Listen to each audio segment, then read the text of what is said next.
If a young boy named Nathan approaches your kid in the playground and asks them to play follow the leader with him, stop them before they say yes and take them home immediately. He looks to be around 7 or 8 years of age, has shoulder-length black hair, wears all red and has a weird accent. An accent I've never heard before anyway. This day last year, I took my 5-year-old daughter Alice to the playground since it was a nice day, and she was begging me to go all week.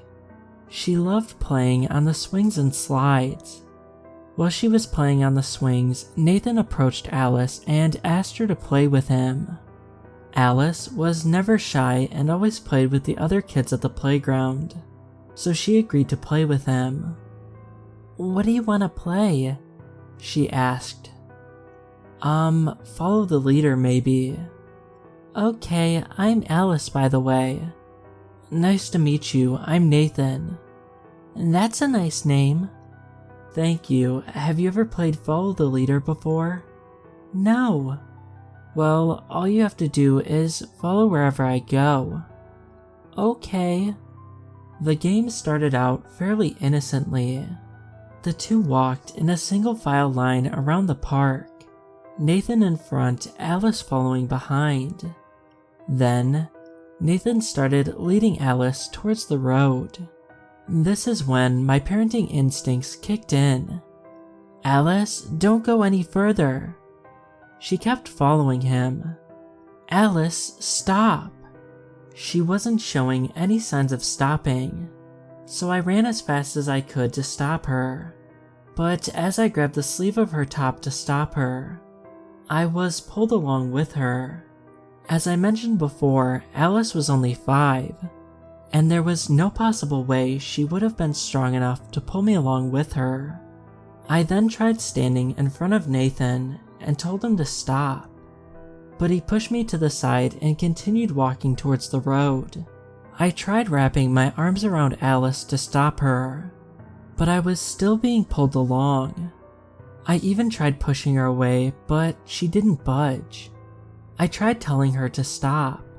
I tried telling her we'd go for ice cream. I even tried telling her I'd get her the phone she'd been asking for the past 6 months. But she didn't even turn her head to look at me. It was like she was under some sort of spell. Nathan led Alice into oncoming traffic, and then just disappeared. My wife, who was at work at the time, blamed me for not watching her closely enough. And when I tried to tell her the truth, she thought I was just making up a story to cover up for my poor parenting. Not long after Alice's funeral, my wife divorced me, her family and even my own family still blame me for her death. The only person who still talks to me from my family is my older sister, who actually believes me, because she heard of something similar that happened to a relative of a coworker of hers a few years ago. I visit that playground almost every day, in hopes I'll see Nathan to confront him. I'm not a violent person, but Nathan is not the child he tricks people into believing he is. I don't know what he is, but if I ever see him, I will make sure he pays for what he did to Alice.